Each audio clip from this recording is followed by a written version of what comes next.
लांबलेल्या माझ्या तमाम हिंदू बांधवांनो भगिनींनो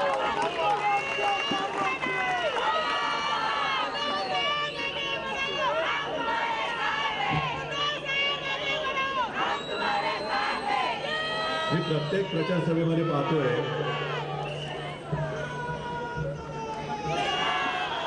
आणि मी मनापासून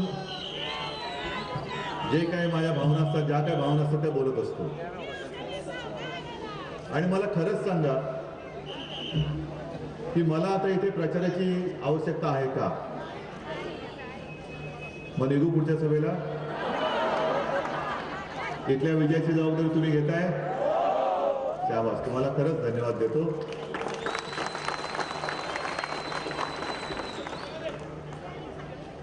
काल परवापासून आपल्या प्रचाराचा धूमधडाका सुरू झालेला आहे. समोरच्यांना अजून कळत नाही नेमकं बोलावं कशावर. एक एक एक एक मुद्दे कारण नसताना उतरून काढतायत ज्याचा या महापालिका निवडणुकीशी संबंध असेल नसेल पण बोलून टाकायचं. आता मला एवढा जाडजूड फुलांचा हार घालण्यात आला.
मग मी त्यांना सांगतो की काय होतंय की घराणेशाही म्हटल्यानंतर गुण दुर्गुण हे येतातच. गुण किती आले मला माहित नाही पण थोडेसे दुर्गुण आलेत. आणि ते दुर्गुण म्हणजे असे कदाचित त्याला लोक दुर्गुण म्हणत असतील कारण ज्यांच्यावरती मी कडाडून बोलतो त्यांना तो दुर्गुण वाटत असेल. पण माझ्या तमाम माता भगिनींना आणि सर्वसामान्यांना तो दुर्गुण नाही वाटणार, तो नक्कीच गुण वाटणार. आणि तो दुर्गुण म्हणजे अन्यायावरती वार कर. जे माझ्या आजोबांनी बाळकडू माझ्या वडिलांना दिलं, माझ्या वडिलांनी मला दिलं, तेच घेऊन आम्ही पुढे चाललेलो आहे. अन्याय दिसला की वार कर. अन्याय सहन कशासाठी करायचा, काय म्हणून करायचा? कालच जे मी बोललो त्याच्यावरती आज भाजपचे प्रदेशाध्यक्ष बोलले पण तिकडे जाऊन शपथ कशाला घ्यायला पाहिजे अखंड महाराष्ट्राची. म्हटलं का नाही घ्यायला पाहिजे अखंड महाराष्ट्राची शपथ? मुंबई महाराष्ट्राने मिळवली, ती मुंबई महाराष्ट्राने मिळवली ती काय अशी तशी नाही मिळाली सत्यनारायणच्या प्रसादासारखं आम्ही गेलो आणि आम्हाला तीर्थप्रसाद म्हणून मुंबई दिली, किंवा त्या पंचम जॉर्जला जशी मिळाली होती मुंबई आंगण म्हणून तशी नाही मिळाली. मुंबईसाठी मोठा लढा उभारावा लागला, तो प्रचंड लढा. त्या लढ्यामध्ये माझे आजोबा अग्रभागी होते. म्हणजे आमची घराणेशाही तिथून सुरू आहे. ही आता उगवलेली घराणेशाही नाहीये. मुंबईसाठी ही आमची तिसरी चौथी पिढी काम करते, महाराष्ट्रासाठी काम करते. आणि तो जो काही लढा उभारला होता त्याच्यामध्ये बाकी आज जे काही शपथ घेणारे होते आता आहेत ते तेव्हा होते की नाही मला कल्पना नाही, त्यांचा पक्षही शिल्लक होता की नाही, अस्तित्वात होता की नाही मला माहिती नाही. पण ज्या हुतात्म्यांच्या समोर जाऊन, स्मारकाच्या समोर जाऊन त्यांना वंदन करून, त्यांना साक्ष ठेवून शपथ जर घ्यायची असेल तर ही एकच शपथ घ्यायला पाहिजे की हुतात्म्यानं तुम्ही बलिदान देऊन, रक्त सांडून ही माझी सोन्यासारखी मुंबई माझ्या महाराष्ट्राला मिळवून दिली, त्या मुंबईसह संयुक्त महाराष्ट्राचं मी रक्षण करेन. मी माझ्या महाराष्ट्राचा एकही इंच तुकडा तुटू देणार नाही, तोडू देणार नाही, ही शपथ घ्यायला पाहिजे. पण तेवढं बरोबर बाजूला ठेवून तुम्ही पारदर्शकतेची शपथ घेताय. आणि म्हणून मी काल म्हटलं की थोतांड आहे. लोकांच्या भावनांना हात घालण्यासाठी आधी स्वतःला हृदय असायला पाहिजे. तुम्हाला जर का हृदय असेल तर जनतेच्या भावना कळतील, आणि त्या भावना कळल्या तर त्या भावनेला तुम्ही साथ घालू शकता. तुम्ही भावनेला नुसता हात घालताय. आज अचानक त्यांना साक्षात्कार झाला की मुंबईसाठी हुतात्मे कोणीतरी झालेले आहेत म्हणून तिकडे जाऊन मग मुंबईकरांना फसवायचं कसं, मुंबईकरांना एक भावनिक आवाहन करायचं कसं. कारण दुसरं काही शिल्लकच नाहीये. गल्लीबोळामध्ये संपूर्ण भगवं भगवं भगवं वातावरण झालेलं आहे. मग आता करायचं काय. बरं, कदाचित असंही होऊ शकेल कारण आज आता ही 6 तारीख आजची गेली, 21 तारखेला आपला प्रचार, आपली निवडणूक, म्हणजे 19 तारखेला 5 वाजता आपला प्रचार संपणार. आणि मी वाट बघतोय मुंबईमध्ये मोदींची सभा झाली पाहिजे. कारण ती सभा झाल्यानंतर सुद्धा शिवसेना कशी विजयी होते हे आपल्याला सगळ्यांना दाखवायला खूप मजा येईल. आणि ते येतील पण, ते येतील सुद्धा. म्हणजे इकडे तुमच्या काही SRS स्कीमची वगैरे सुद्धा कमिटीची काही मीटिंग असली तरी सुद्धा ते येऊ शकतील, सांगता येत नाही. कारण त्यांना सगळंच खायचंय. ही ओळख मी नाही करून दिली, त्यांनी स्वतःची करून दिलेली आहे. पण आलेच जसं आता गेल्या महिन्यात येऊन गेले. आल्यानंतर त्यांनी काय सांगा, मैंने जितने सारे बटन दबाए, किती बटन दाबली आणि किती किती कुठे बटन दाबत दाबत दाबत जातात, पुढे काय होतं, दिवे लागतात की नाही, विजतात, मला माहिती नाही. पण 1,06,000 कोटीच्या योजना मी तुम्हाला दिलेल्या आहेत. त्या उपकार करता तुम्ही, उपकार केलेत का. या ज्या काही तुमच्या छापा आहेत आता लोकांना कळायला लागले काय. बिहारच्या निवडणुकीनंतर ज्या काही फिल्म आल्या होत्या युट्यूबवरती आजही आहेत, त्या लालू प्रसाद बाकी आपलं काही असो पण बोलतो मस्त माणूस, गंमत छान करतो. आणि त्या लालू प्रसादाने त्यावेळेला जी मोदींची खिल्ली उडवली होती आणि त्यांनी सांगितलं होते की किती तुम्ही शिरात आणून बोलते, इतका मत बोलो. आणि ते टीव्हीवरचं चित्र आजही माझ्या डोळ्यासमोर आहे, तुमच्या डोळ्यासमोर आहे. जणू काही लिलाव मांडलेला आहे. कितने करोड दू, 60,000 करोड दू की और दू.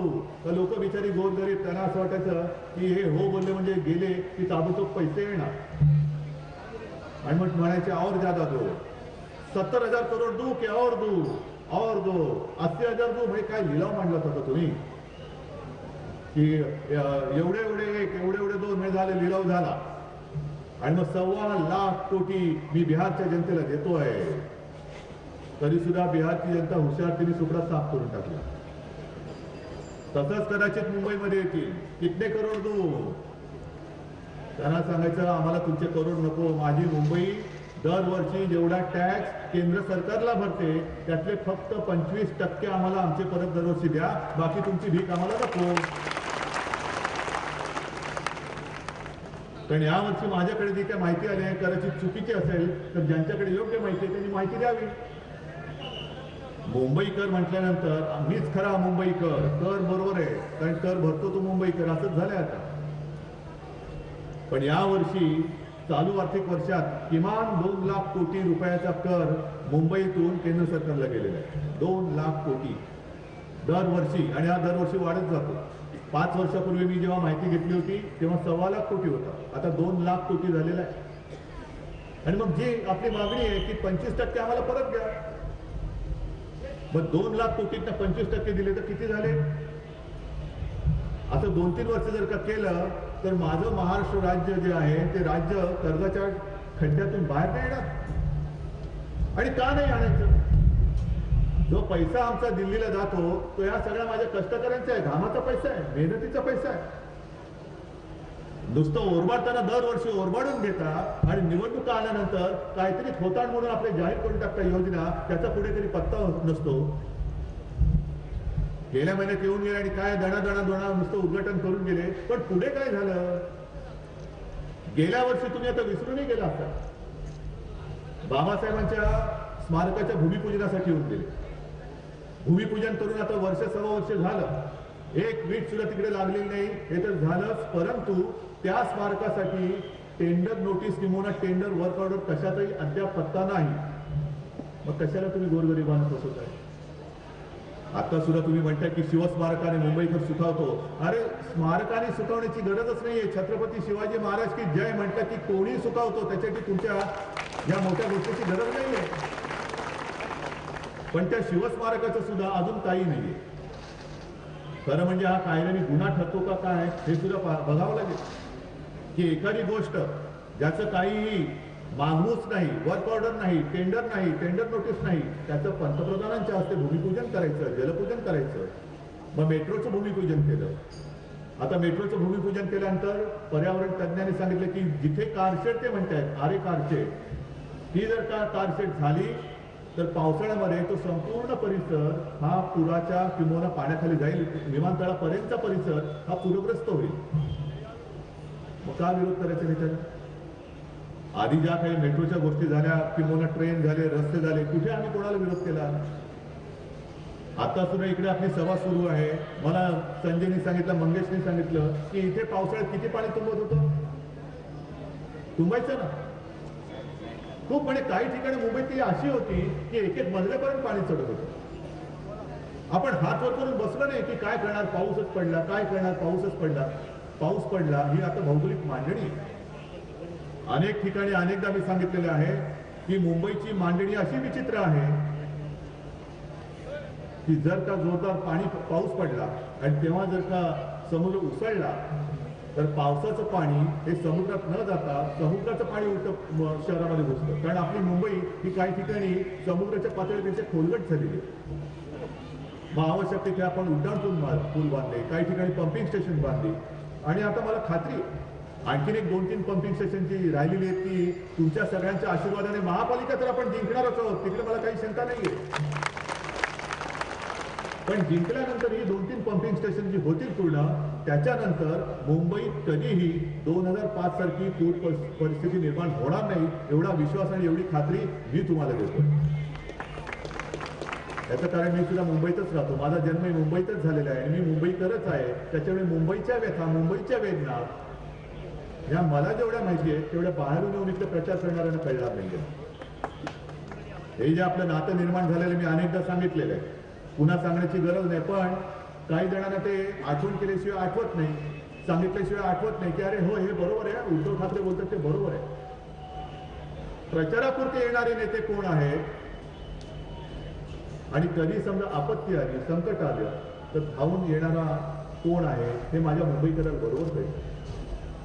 आज जे जेवढे काही नेते येतात, इथले असतील, गल्लीतले असतील, दिल्लीतले असतील, त्यांना फक्त एक प्रश्न विचारायचा की अरे बाबा ज्या ज्या वेळेला संकट येतं त्या वेळेला तू एक थेंब तरी रक्तदान मुंबईसाठी केलेस का? एक थेंब तरी रक्तदान केलेस का? संकटामध्ये उडी मारून जीव वाचवण्याचं काम सोडून द्या, ते तर कोणाची हिंमत नाहीये. ते काम माझ्या शिवसैनिकांनी करायचं आणि ते करतात, कारण बाळासाहेबांची शिकवणच तशी होती. स्वतःच्या जीवाची पर्वा करायची नाही, कुटुंबाची पर्वा करायची नाही. गेल्या वर्षी जे घडलं ते बांद्रा वेस्ट तो वळून काय त्याला गरज होती?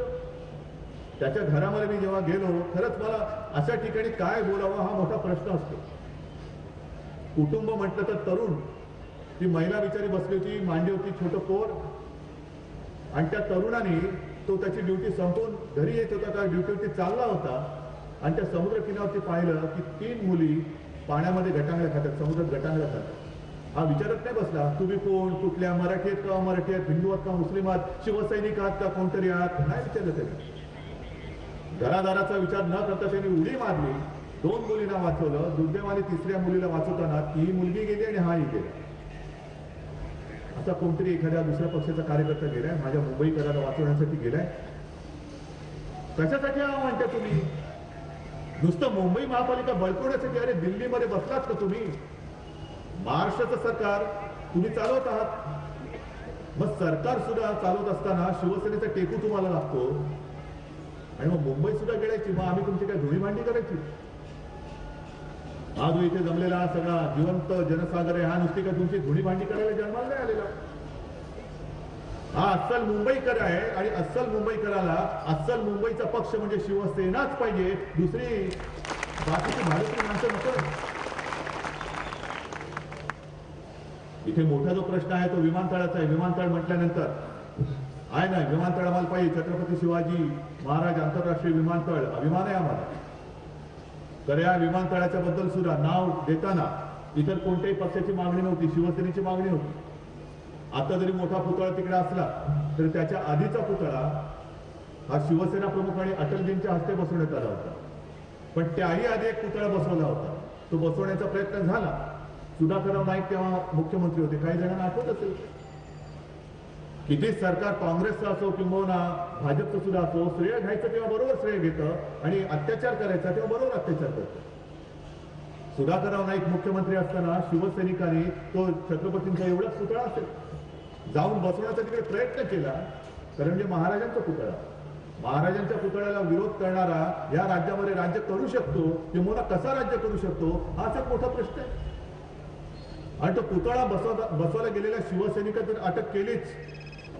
पण तेव्हाचं सरकार एवढं निर्लज्ज होतं की आमच्या शिवरायाचा पुतळा सुद्धा त्यांच्यासोबत त्या सैनिकांसोबत तुरुंगामध्ये ठेवून दिला. म्हणजे आग्र्याला औरंगजेबानंतर हे काँग्रेसचं सरकार जो शिवरायाला तुरुंगात टाकणार. आता ते गेल्या सरकार ते बरे. गेल्या महापालिकेच्या वेळेला काँग्रेसवाले होते, काँग्रेस राष्ट्रवादीवाले एकत्र आले होते. पृथ्वीराज चव्हाण म्हणाले होते की या महापालिकेनंतर शिवसेना दिसणार नाही. मी त्यांना खरं सभेला बोलवणार आहे की बघा, शिवसेना आहे तिथेच आहे, किंबहुना शिवसेना आणखीन खोपावले वाढलेली आहे.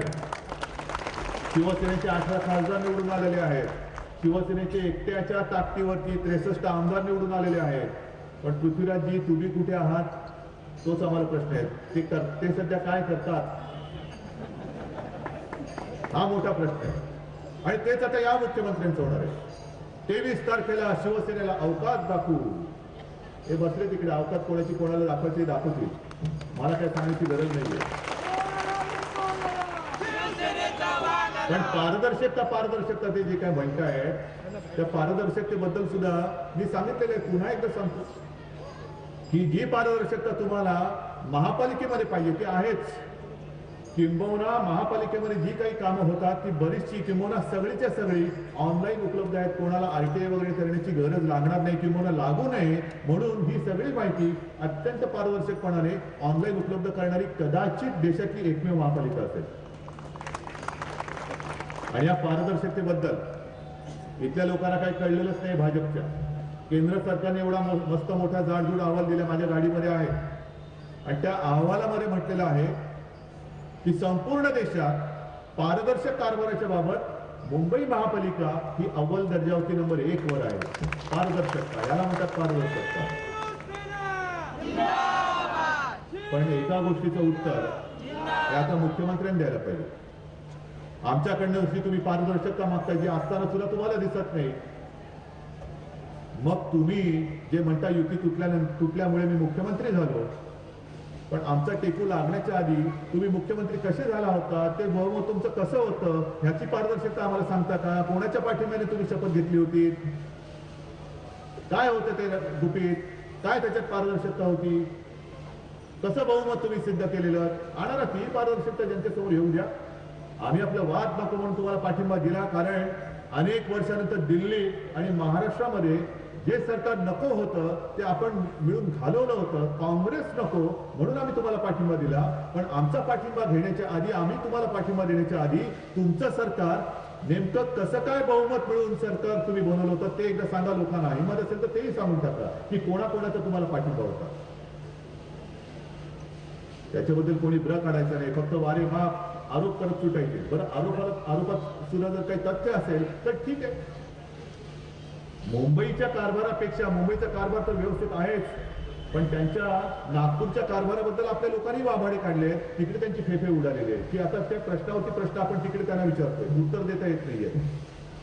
आणि विशेष म्हणजे या संपूर्ण अर्थ मंत्रालयाच्या अहवालामध्ये मला नाही वाटत नागपूरचा कुठे उल्लेख असेल. म्हणजे नागपूर त्यांना उल्लेख करावाचं सुद्धा वाटलेलं नाही. एवढा कारभार यांचा भाजपचा नागपूरमधला वाईट आहे.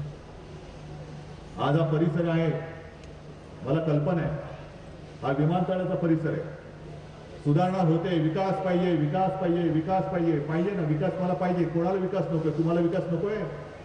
जसे तुम्ही राहता तसंच तुम्हाला राहायचंय? नकोय आम्हाला असं. आम्हाला सुद्धा चांगली घरं पाहिजेत.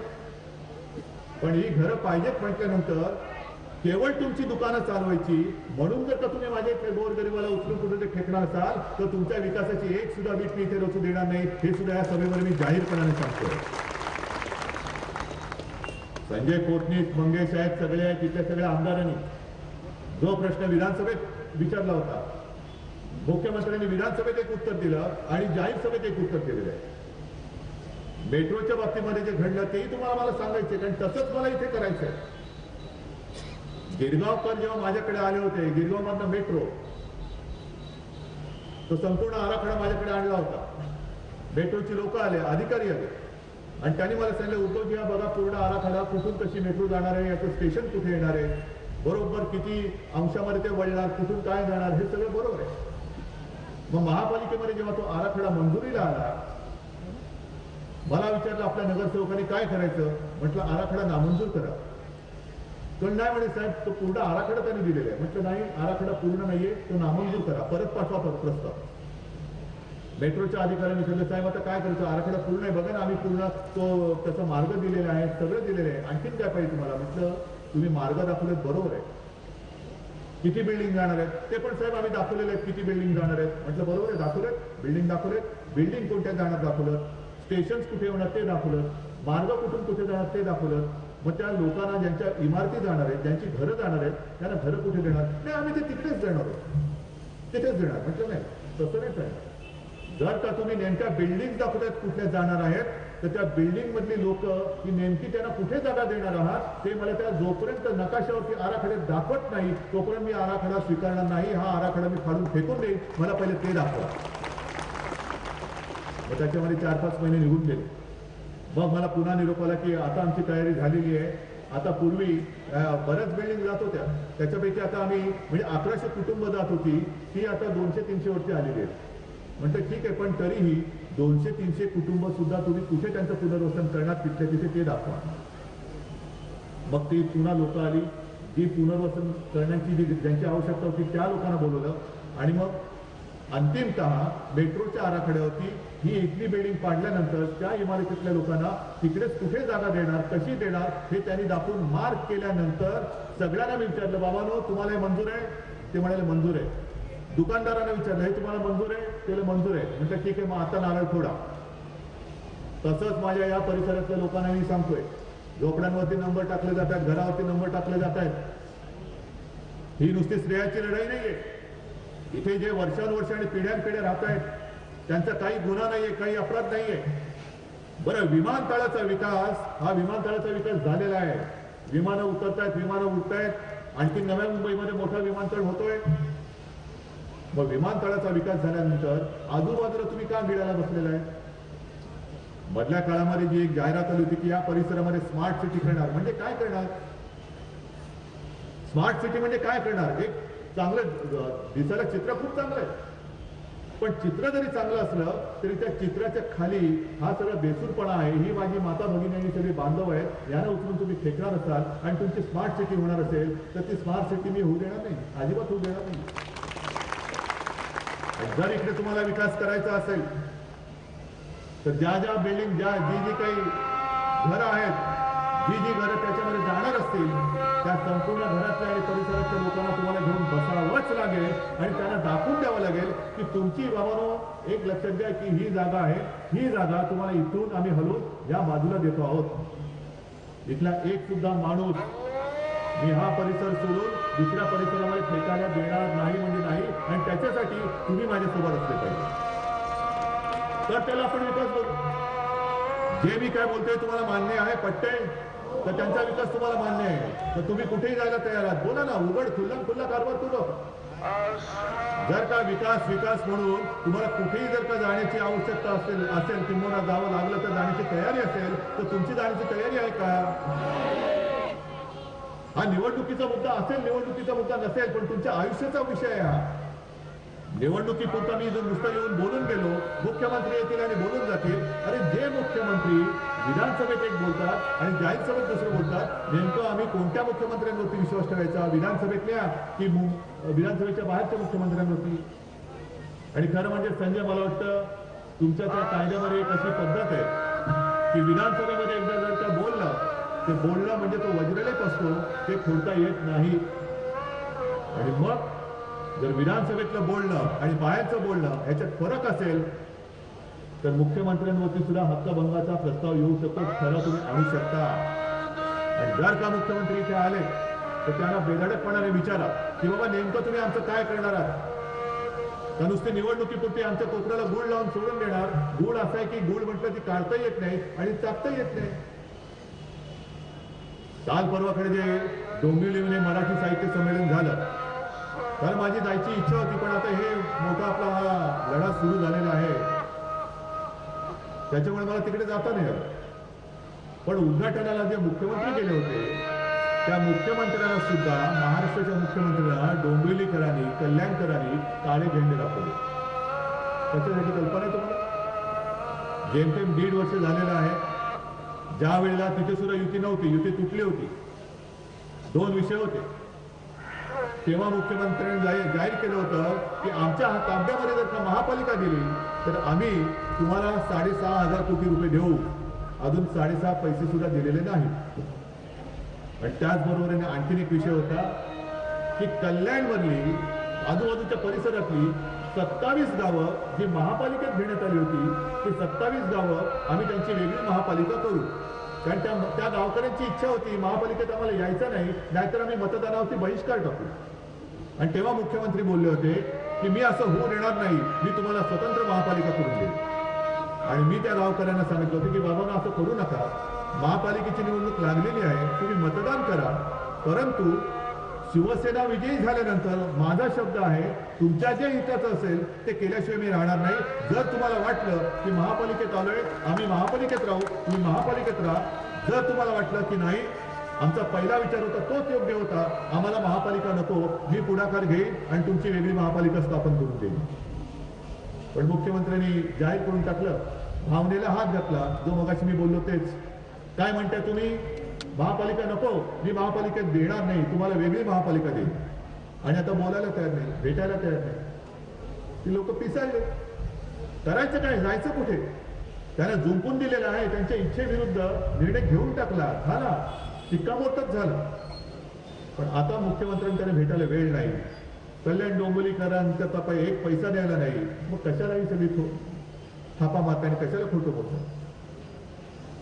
आज काही सगळं इकडे नुसता जमाव नाही जमलेला, ही माझ्या भावनेची किंवा माझ्या रक्ता मासाची माझी जिवंत माणसं आहे. आणि यातले एक सुद्धा माणूस माझा भागोत्री नाहीये, एक सुद्धा माणूस पैसा देऊन आणलेला नाहीये. हे का, हे प्रेम आमच्या घराण्यावरती ही सगळे मुंबईकर का करतायत? आणि सगळ्यांना माहिती आहे की या कुटुंबातला जो कोणी बोलेल तो खरं बोलेल, खोटं बोलणार नाही. अशा एखादी गोष्ट तुम्हाला पटणार नाही, पण पटली नाही तर मी ती खोटं नाही बोलणार. मध्यंतरी जसं झालं, काही व्यापारी आले होते, त्यांच्या काही मागण्या होत्या. म्हटलं बाबांनो बघा, या गोष्टी होऊ शकतात, या होऊ शकत नाही, तुम्हाला कदाचित वाईट वाटेल. मग झालं, विधानसभेमध्ये गेले, ते आपल्या पलीकडे त्यांनी भाजपला दिलं मत. आता सगळे पुन्हा व्यापारी एकत्र आले. साफ गलती हो गई, हमने तो बहुत सब मदत किया उनको, जो भी बोले वो सब दे दिया. म्हटलं आम्ही आता काय म्हणे, आमचं ते झाडी टाकतायत, आम्हाला सगळं कामावर लावून टाकलेले आहेत, संपूर्ण बरबाद झालो, आम्ही आता जायचं कुठे, करायचं काय? म्हटलं अरे तुम्हाला हेच तर मी सांगत होतो तेव्हा की 25 वर्षाच्या मित्रासोबत जर ते असे वागू शकतात तर ते तुमच्याबरोबर कसे वागतील? कारण काही विचार नाही, नीतिमत्ता नाही, दिशा नाही. आणि तर ते सगळे व्यापारी पिसाळलेले आहेत. ते आता बोलतात बस साहब इस बार आप चिंता मत करो, धनुष्यबाण म्हणजे धनुष्यबाण, उस समय हमारी जो एक भूल हो गई वो एक भूल. जो तो येतोय तो आता चिडून बोलतोय. प्रवीण तोगड्या बोलले. खरं प्रवीण तोगड्या म्हणजे त्यांचा कट्टर माणूस, पण तोगड्या बोलले की तुम्ही मगरुरीमध्ये वागू नका. मगरुरीने वागलेल्या इंदिरा गांधींचा सुद्धा या देशाने पराभव केलेला आहे. आणि हा देश तसाच आहे. संपूर्ण देशातले आपले हे सगळे माता बांधव सगळे आहेत ते असे आहेत, प्रेम केलं ते एवढं करतील की काही विचारू नका. पण जर का त्यांच्या प्रेमाला विश्वासघाताचा तडा गेला तर एवढं ठेचतील की पुन्हा विचारू नका. आणि म्हणून मला असं वाटतं की मुंबई महापालिकेची निवडणूक आहे. मुंबई महापालिकेच्या कामावरती बोला. जे काही आपण जाहिरातीचं कॅम्पेन करतो आहोत, डीड यू नो, त्याच्यामध्ये तुम्ही ते कसं केलं, का केलं, याच्याविषयी जे केलंय ते खोडून दाखवा ना मला. जे आपण होर्डिंग लावलेले आहेत, आणखी खूप काम आहेत. हॉस्पिटल्स केलेले आहेत, शाळा केलेल्या आहेत, पाण्याची व्यवस्था केलेली आहे. इथे जसं मी तुम्हाला म्हटलं की पूर परिस्थिती आता निर्माण होत नाही, नाले सफाई जोरात सुरू असते. एक तर मुंबई असं एक विचित्र शहर आहे की 24 तास हलत असते नुसती मुंबई. आणि हा एक अहवालमध्ये आला होता की जगातली जी काही सर्वाधिक गर्दीची शहर आहे त्यातलं मुंबई हे वरच्या क्रमांकामध्ये येतं. सर्वाधिक गर्दी असलेलं शहर हे आपलं माझं मुंबई आहे. आणि मग मला एक प्रश्न विचारण्यात आला, मुख्यमंत्र्यांनीच विचारला की एवढं मोठं बजेट असताना, मुंबईचा अर्थसंकल्प एवढा मोठा असताना तो नेमका पैसा जातो कुठे? अरे तुम्ही प्रशासनाचे प्रमुख आहात, तुम्हाला कळत नाही कुठला पैसा कुठे जातो? तुमचा आयुक्त बसलेत का आमच्या डोक्यावर? मग त्याला विचारा ना की बाबा हा पैसा एवढा तुम्ही मांडताय 34,000 कोटी, हा कुठे जातो? 1 रुपया जर का समजा महापालिकेचा आला तर तो 1 रुपया नेमका जातो कुठे? ही आकडेवारी मिळते संपूर्ण. पण जो काही अर्थसंकल्प आहे तो विचारात घेतला आणि मुंबईची लोकसंख्या विचारात घेतली तर ढोबळमानाने आता प्रत्येक मुंबईकरावरती आपली महापालिका ही दर वर्षाला 29,000 रुपये खर्च करते. 29,000. आणि मग विचार करा 29,000 खर्चामध्ये काय काय आपल्याला सुविधा महापालिका देते तो विचार करा. आणि मग मुख्यमंत्र्यांनी सांगा की तुम्ही आम्हाला काय देताय. मला कल्पना आहे आज या परिसरामध्ये पटकन कुठे जायचं हॉस्पिटल म्हटलं तर हॉस्पिटल नाहीये. अनेक ठिकाणी अनेक परिसरामध्ये मुंबईमध्ये वस्ती वाढले पण ज्या मूलभूत सुविधा आहेत त्याची वानवा ह्याची मला कल्पना आहे. आणि ही कल्पना असल्यानंतर जो काही वचननामा आपण घेऊन तुमच्या समोर आलेलो आहोत त्या वचननाम्यामध्ये या काही गोष्टी आहेतच.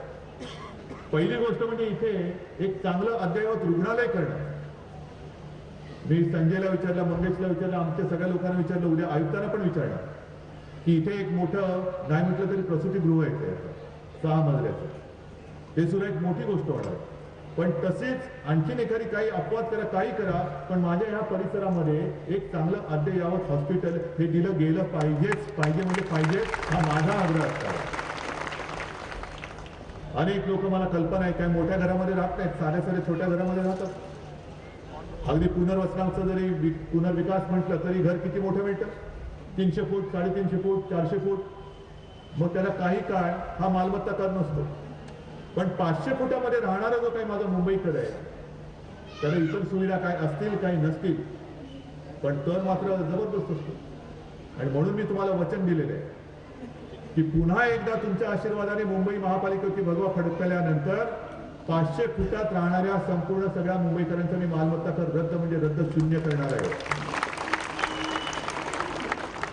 700 फुटामध्ये राहणाऱ्या मुंबईकरांना सुद्धा मी खरंच अशी काही कर सवलत देईल की ते सुद्धा म्हणतील काय हा पक्ष काहीतरी वेगळा आहे, नुसता कर वसूल करत नाही पण सुविधा सुद्धा देतो. जशी ही मालमत्ता कराची मी घोषणा केलेली आहे तशीच तमाम मुंबईकरांसाठी शिवसेना प्रमुखांच्या नावाने आरोग्य कवच ही योजना आणलेली आहे. आणि त्याच्यामध्ये शासनाच्या काही योजना असतील किंवा नसतील त्या योजना व्यतिरिक्त जे मुंबईकर आहेत त्या सगळ्या मुंबईकरांना मुंबई महापालिकेच्या हॉस्पिटलमध्ये मोफत आरोग्य सेवा मी देणार म्हणजे देणार हे सुद्धा माझं वचन आहे. नाही या गोष्टी आपण केल्या पाहिजे. शालेय विद्यार्थी अनेक घरामध्ये तळहातावरती पोट असतं, कमवायचं कसं? आणि आता हे सगळ्या नोटाबंदी आणि हे जे काही संकट आहे नेमकं कुठे आपल्याला घेऊन जाणार आहे ह्याची काही कोणाला दिशाच कळत नाहीये. मग पैसा कमवायचा तरी कशासाठी आणि साठवायचा तरी कशासाठी आणि कसा हा मोठा प्रश्न असतो. आणि शिक्षण जर का चांगलं मिळालं नाही तर पुढे लोक घडणार कशी, व्यक्ती घडणार कशा? एक तर शालेय त्या प्रवेशासाठी डोनेशन लागतात. ते डोनेशन दिल्यानंतर सुद्धा त्याच्यानंतर फी फार जबरदस्त असते आणि त्या फी नंतर पुन्हा यायला जायला जर का प्रवासासाठी पैसा लागत असेल तर मग काय संपूर्ण डोक्यावरती हेच मोठं एवढं ओझं होतं. त्या ओझ्यातनं सावरायचं तरी कसं? आणि म्हणून महापालिकेच्या माध्यमातून ही सुद्धा मी योजना आणणार आहे की शालेय गणवेशातील विद्यार्थ्यांना संपूर्णपणे आपल्या बेस्टीचा बस प्रवास आम्ही मोफत करून टाकणार आहे. मला चांगले विद्यार्थी माझ्या मुंबईत घडवायचे. अनेक योजना, त्याच्यासाठी तुमच्या सगळ्या आशीर्वादाची आवश्यकता आहे मला. पहिल्या प्रामाणिकपणाने तुम्ही मला हे सांगा की 25 वर्षानंतर आपली युती मी तोडलेली आहे. हा निर्णय तुम्हाला पटलेला आहे की नाही पटलेला? कारण नुसतं मी जसं म्हटलं की निवडणूक आली का राब राब राबायचं, मर मर मरायचं, निवडून तुम्ही दिल्यानंतर पुन्हा मुंबईसाठी काम करायचं ते तर करणार आणि 5 वर्ष काम केल्यानंतर हे पुन्हा आपल्या नागोबा येणार फुटका टाकत, आणखीन जागा द्या, आणखीन जागा द्या. नागोबात का आजगर आहेत मला माहित नाही, गिळायचं, नुसतं गिळायचं. आता हे गिळणं असह्य झालं. 227 मध्ये 114 जागा द्या, काय गंमत वाटली तुम्हाला? जागा द्या म्हणजे काय द्या? ही जागा काही कोणाच्या मालकीची नाही. हा मुंबईकर जे मी म्हटलेल तुम्हाला त्यांच्याशी आमचं रक्ताचं नातं आहे, तसं नातं जोडा ना आणि घ्या मुंबई. तुम्ही थापा मारून मुंबईकर मतं नाही देणार. आजपर्यंतचा जो अनुभव आहे, मी तर एवढंच म्हणेन मुंबईकरांना की बाबांनो तुम्ही आमचा प्रचार ऐकू नका, माझाही ऐकू नका आणि मोदींचाही ऐकू नका. बाकीचं कोण ऐकण्याच्या अवस्थेतलं तर नाहीच आहे. पण केवळ आणि केवळ तुमच्या अनुभवावरती, अनुभवाला जागा आणि मतदान करा. माझी तयारी आहे. एवढ्या आत्मविश्वासाने मी बोलू शकतो कारण माझ्या शिवसैनिकांनी कामं केलेली आहेत नव्हे, तसं नातं निर्माण केले म्हणून मी बोलू शकतो. चला प्रचार बंद करा आणि मी आवाहन करतोय तसं मोदींनी करावं की आजपर्यंत तुम्हाला जो काही अनुभव आला असेल मुंबईकरांनो, त्या अनुभवाला जागा आणि मग 92-93 साल आठवा, 2005चा आठवा, सगळे आठवा आणि त्याच्यात नुसतं चॅनलवरती जाऊन बघबघ करणारे लोक कोण ते बघा आणि तुमच्यासाठी स्वतःच्या जीवाचा, स्वतःच्या कुटुंबाचा, स्वतःच्या आयुष्याचा विचार न करता त्या संकटात उडी टाकणारा कोण ते बघा आणि मतदान करा. जा. ही लढाई केवळ आमच्या म्हणजे शिवसेनेच्या अस्तित्वाची नाही. ही लढाई ही आपल्या सगळ्यांच्या अस्तित्वाची आहे. कोणीतरी येतोय आणि आपल्याला आव्हान म्हणून आपल्या समोर राहतोय, ज्याला आजपर्यंत आपण अच्छे दिन बुरे दिन, आता हा विषयच कोणी काढत नाही. अच्छे दिन कब आएंगे, तो तर चुनावी जुमला होता. जसं आता उत्तर प्रदेशमध्ये एवढ्या वर्षानंतर त्यांना आठवलं की अरे राम मंदिर म्हणून एक काहीतरी विषय होता ना मागे, तो राम मंदिर पुन्हा काढूया का आपण? आज आठवलं तुम्हाला राम मंदिर? 73 खासदार त्या उत्तर प्रदेशने तुम्हाला निवडून दिलं. आजपर्यंत तुम्हाला तिकडे राम मंदिर बांधण्याचं वचन तुम्ही पूर्वी कधी दिलं होतं ते आत्ता या विधानसभेच्या निवडणुकीत आठवलं. मंदिर वही बनाएंगे लेकिन तारीख नहीं बताएंगे. मंदिर वही बनाएंगे, समान नागरी कायदा विसरून जा.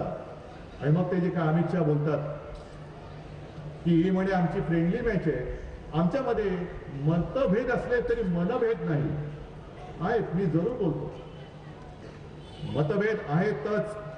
मनभेद म्हणजे काय मला माहिती नाही, पण मतभेद आहेत ते हेच आहेत. एक म्हणजे हिंदुत्व, त्याच्यानंतर समान नागरी कायदा तुम्ही करत नाहीत त्याच्यावर तर मतभेद आहेत. गोरगरिबांची जागा तुम्ही बळकावून उद्योगपतींच्या घशात घालणार आहात, मतभेद जरूर आहेत. राम मंदिरचा मुद्दा तुम्ही आता निवडणुकीच्या तोंडावर काढताय, पुन्हा विसरून जाणार, मतभेद जरूर आहेत. आणि त्याहीपेक्षा महत्वाचं आणखीन एक गोष्ट की जी मागणी मी सातत्याने करतोय की माझ्या महाराष्ट्रातल्या शेतकऱ्यांचं कर्ज मुक्त त्यांना करा, ही मागणी तुम्ही इथे तुमचं सरकार असताना करत नाही आहात. तुम्ही उत्तर प्रदेशच्या निवडणुकीमध्ये थाप मारताय, ही तिकडे थाप मारू नका. इथे तुमचं सरकार आहे, आम्ही तुमच्या सोबत आहोत. पहिल्यांदा महाराष्ट्रातल्या शेतकऱ्यांचं कर्ज तुम्ही माफ करताना कर्ज मुक्त करा, मग पुढे देश जिंकायला जा. तुम्ही ज्या ज्या थापा मारता ना त्या प्रत्येक थापेबरोबर माझा मतभेद आहे. तुम्ही ज्या ज्या लोणकड्या असंच टाकून देत आहेत, अच्छे दिन चुनावी जुमला था, या लोकांनी बिचाराने मतं देऊन फसली आणि आता कपाळावरती हात मारतात. आणि म्हणून मला एकच सांगायचं की हा तमाशा झाला तेवढा खूप झाला. या तमाशामध्ये फरफट होते ती तुमची होते आणि कमाई होती ती त्यांची होते. ही फरफट आता थांबवा कुठेतरी. हा निर्णय आपल्याला आज घ्यावा लागणार आहे. मुख्यमंत्री जे म्हणतात की आता परिवर्तन झालंच पाहिजे. लोक म्हणतात की आम्ही वाट बघतोय, लवकर विधानसभा निवडणूक कधी होते, लवकर लोकसभा निवडणूक कधी होते, आम्हाला परिवर्तनच करायचंय, लवकर निवडणुका घ्या. हे एवढं लवकर सरकारला विकल्या म्हणजे जी जनता सरकारला विकले असं सरकार मला नाही वाटत गेल्या 65 वर्षात कधी आलं होतं. की आल्याबरोबर जेमतेम 2-2.5 वर्ष होते आणि लोक सांगतात आता ते नको, बस कर आता, जा जा बाबा जा.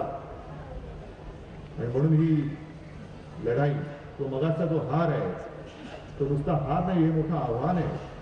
आणि हे आव्हान जसं मगाच्या शिवसैनिकाने तो हार पेलला होता तसं हे आव्हान मी तुमच्या ताकदीवरती पेलणार आहे. तुमची तयारी आहे?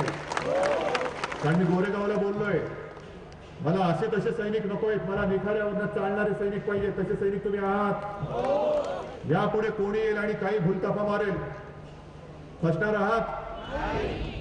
आणि आता तर दुसऱ्या निशाणीचा काही प्रश्नच येत नाही. सगळीकडे धनुष्यबाण म्हणजे धनुष्यबाणच निवडून आणणार आहात.